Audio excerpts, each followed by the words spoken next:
So the Penguin offices are literally full of books, as you can see behind me. There are bookshelves everywhere, there are boxes of books, there are posters of books on the wall, and what that means is sometimes when you're wandering around, a book will sort of catch your eye and you'll kind of have a little look at it, have a little read and see if it's something that you'd like.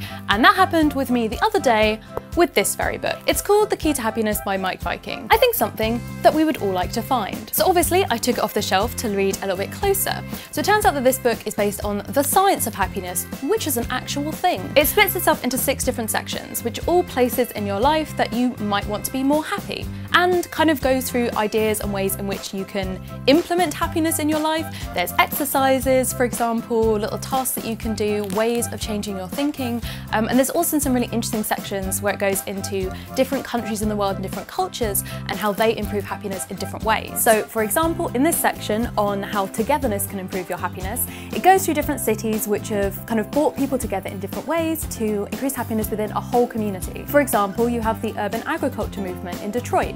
So basically people turning the city into more of a garden city, creating more green spaces, more community gardens, and the effect that that can have on the community as a whole. It's basically a book that may be based on science, but it's super accessible to read. It's got some really good examples, some practical steps that you can take.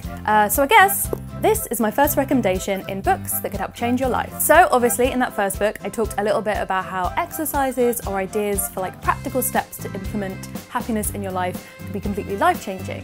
So the second book I wanted to talk about is this one. So this book, Intonature from the Mindfulness Project, is literally just a load of cool exercises, things you can do. You basically just take this out with you into nature in some way, and they have loads of little ways in which you can explore nature, in which you can look at it maybe in a different way than you have before when you're just like walking past the park to get to school or something like that. Essentially the idea is that you combine the peacefulness of going into nature and also of the practice of mindfulness and kind of put them together to make something that is going to help you to de-stress. So it has activities like this flower finder, for example, which are more like treasure hunts. It has activities that allows you to be creative, ones that are more about recording things, and it even has things like playlists that you can listen to while you're doing them. If you are someone who gets caught up in the rush of things, who needs maybe to find a little time to de-stress, highly recommended. If you're looking for something a little bit more hardcore, I guess, Be More Pirate by Sam Conifer is probably a good place to start. So basically what this book does is take the kind of troubled social situation that was happening when pirates became a thing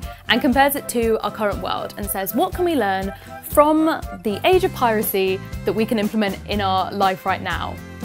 It's a wild ride, but it's really good. If you are someone who wants to, and I am reading directly from a subtitle, fight for fairness and make enemies of exploitation, this might be the book for you. Whereas the previous books were more about kind of finding peace, finding calm, this is more about breaking and rewriting the rules. Moving on to something the complete opposite end of the spectrum is quiet. So this book by Susan Cain might be really good if you are someone who is introverted and basically wants to read a book about how great you are. It basically talks about the idea that although we might think of people who talk a lot and seem to put themselves out there as being like the ideal way to be, there's actually a huge amount of power in being quiet and more introverted. If you take a little gander at the quotes on the back to have a little look at what people thought about it, it talks a lot about the way in which this book revolutionises ideas around introvert identities and might actually kind of give a positive light to introverts for themselves, but I guess also if you're extroverted, teach you a little bit too. Our second to last book is for anyone who is not getting enough sleep.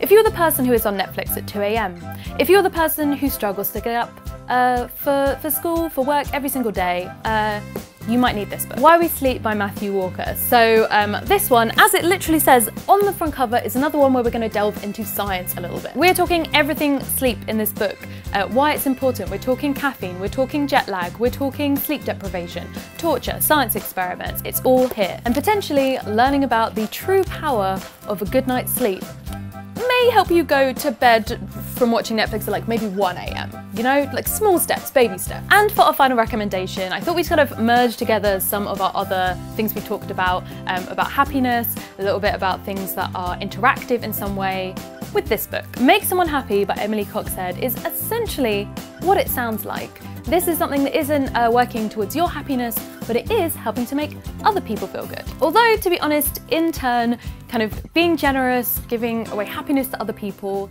is ultimately going to make you happy as well. This book is literally chock full of exercises and ideas to bring a smile to someone else's face. So there are activities around things like helping you express to someone how much they mean to you. Also, a really cute exercise where you write down little pick-me-ups and compliments and things on these little pieces of paper, and then you can give them to a friend when they might need it. So yeah, those were 6 books that could potentially help change your life in various positive ways. If you have any books that have changed your life, then please leave them in the comments for people to check out. And make sure you subscribe if you're interested in more bookish videos like this in your sub box.